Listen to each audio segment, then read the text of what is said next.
রেস্টুরেন্টের স্টাইলে ঘরেই বানাবো চিকেন চাপ। তো চিকেন চাপ বানানোর জন্য যে যে মশলাগুলো লাগছে, আগে সেই মশলার উপকরণগুলো আপনাদের দেখিয়ে নিই।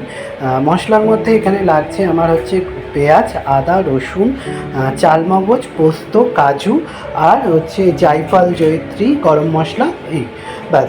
এখানে চারটে পেঁয়াজের টুকরো নিয়েছি, আদা নিয়েছি 2 টুকরো, আর রসুন 10-12টা, পোস্ত ওই 25 গ্রামের একটু কম, আর কাজু আর চালমগজ, ব্যাস। এই দিয়ে এগুলো আগে ম্যারিনেট করে নেবো। আর গোটা গরম মশলা, জায়ফল, জয়িত্রী এগুলো একটু ভেজে একটু গুঁড়ো করে নেবো, শুকনো খোলায় ভেজে গুঁড়ো করে নিয়েছি। আর চিকেন চাপ বানানোর জন্য চিকেনের থায়ের পিসগুলো নিয়ে নিয়েছি 4টে, আর মাঝখান থেকে একটু চিড়ে নিয়েছি যাতে মশলাগুলো ঠিকঠাক মতো ওর মধ্যে লেগে যায় এবং ঢুকে যায়।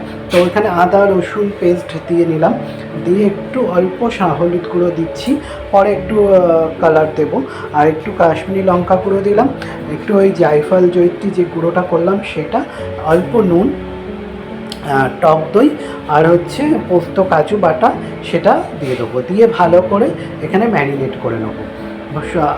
ম্যারিনেট করে যদি ওভারনাইট রাখতে পারেন খুব ভালো, আর নাহলে 3-4 ঘন্টা ম্যারিনেশনে রাখলেই ভালো হবে। যতটা ম্যারিনেশনে রাখবেন চিকেন চাপটা খেতে তত ভালো হবে, এবং মশলাগুলো চিকেনের মধ্যে ভালোভাবে ঠিক ঢুকে যাবে এবং ফ্লেভারটাও ঠিকঠাক আসবে। তো আমি এখানে ওভারনাইট রেখে দিয়েছিলাম, আগের দিন রাত্রিরে ভালো করে ম্যারিনেট করে রেখে দিয়েছি ফ্রিজে। তারপরের দিন এই যে কড়াতে সাদা তেল এবং ঘি একসঙ্গে মিশিয়ে করছি। কেউ চাইলে সাদা তেলেও করতে পারেন বা ঘিয়েও করতে পারেন, কিন্তু দুটো একসঙ্গে দিলে জিনিসটা খেতে ভালো হয়, টেস্টটাও ভালো আসে। আর এখানে গ্যাসের ফ্লেম আমি মিডিয়ামে রেখেছি।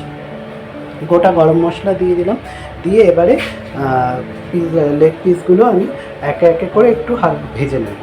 ভেজে নিয়ে তারপরে গ্রেভিটা দেবো। খুব চিকেন চাপ বানানো সমস্ত উপকরণ রেডি করা থাকলে খুব জলদি হয়ে যায়, বেশি টাইম লাগে না।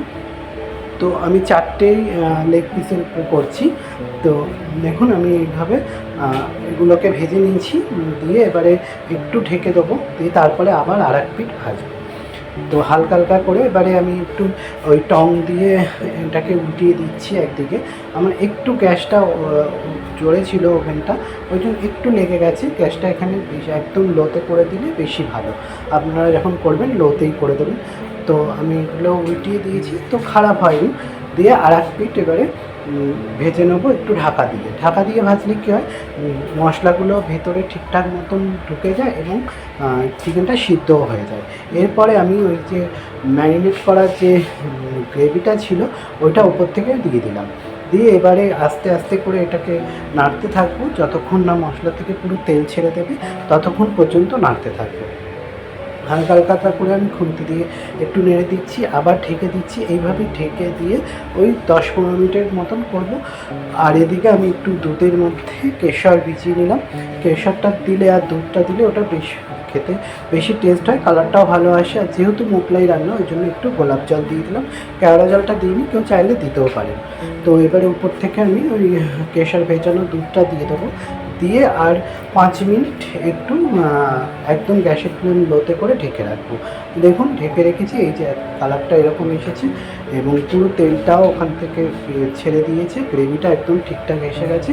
আমার চিকেন চাপ রেডি। এবারে আমি সার্ভ করে দেবো। দেবে এইভাবে আপনারাও করুন বাড়িতে। আমি বানালাম, শেয়ার করলাম। ভিডিওটা ভালো লাগলে লাইক করবেন, শেয়ার করবেন, কমেন্ট করবেন। রাধে রাধে।